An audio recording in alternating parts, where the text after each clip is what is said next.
Guys, 2026 hata tujamaliza Januari, ni madrama after drama. Hii mwaka itakuwa aje kama Januari mmeifungua hivi? Yes, tulisema 2026 kila mtu ajiwekea advice yake, hatutaki advice, lakini 2026 ni mwaka wa kusema ukweli.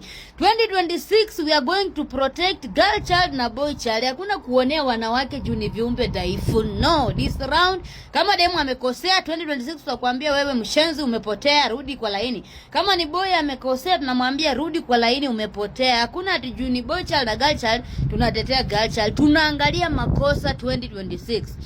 So, kuna hii video imekuwa na trend kwa kilabu ya boy child na girl child.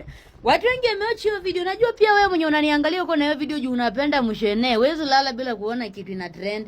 Yes, hiyo video yenye nasema. So, watu wengi nimepitia video, wengi wanasema wanasimama na girl child. 99% wana support girl child, sikatai. 10% wana support boy child. Yes, but mimi nimekaa chini nikaangalia video yenyewe. Nilisema siwezi sema kitu before niangalie video. I myself, mimi kama demo wa Facebook na blame our lady. Na blame our lady. Kitu ya kwanza, why na blame that lady? Tumeimba hii kitu kuanzia 2024. Ladies, have your own money. My fellow ladies, have your own money. Have something as a woman. Hamusiki jamani.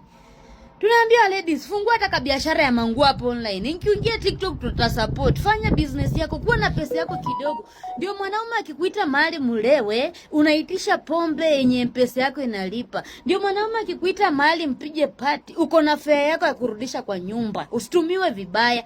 Tumelia kuanzia 2024 hadi sasa tunaambia ladies, have something, kuwa na pesa yako. When you don't have something as a lady, your private part suffer most. Siki.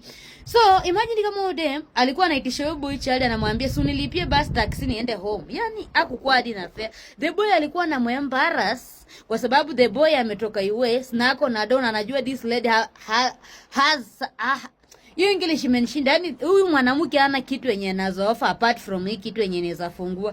That was very very wrong. Next round as a lady, ukienda kulewa mama, bebako tu atafenda kunywa tu pesa ya ugaidi, lakini beba tu fair, wasikuembarrass. Alafu kitu kingine, as a lady, the way una carry yourself kwa hawa male friends, talk more about you. Vile unajibebanga kwa hawa male friends, ndio wanakuona. Kama unakuanga serious, wakikuona hivyo watajua this lady ni serious na ni mtu ana maana. Lakini kama unaendanga hapo na shikwa hivi, ukiwa nao bado watakufanyia tu ujinga. Back to Amane. Huyo mwanaume naye alikuwa mshenzi. Juu ametoka US, ako na bibi hadi ako na ring. Inago ring ya ndoa. Ako hapo anasumbua hiyo lady.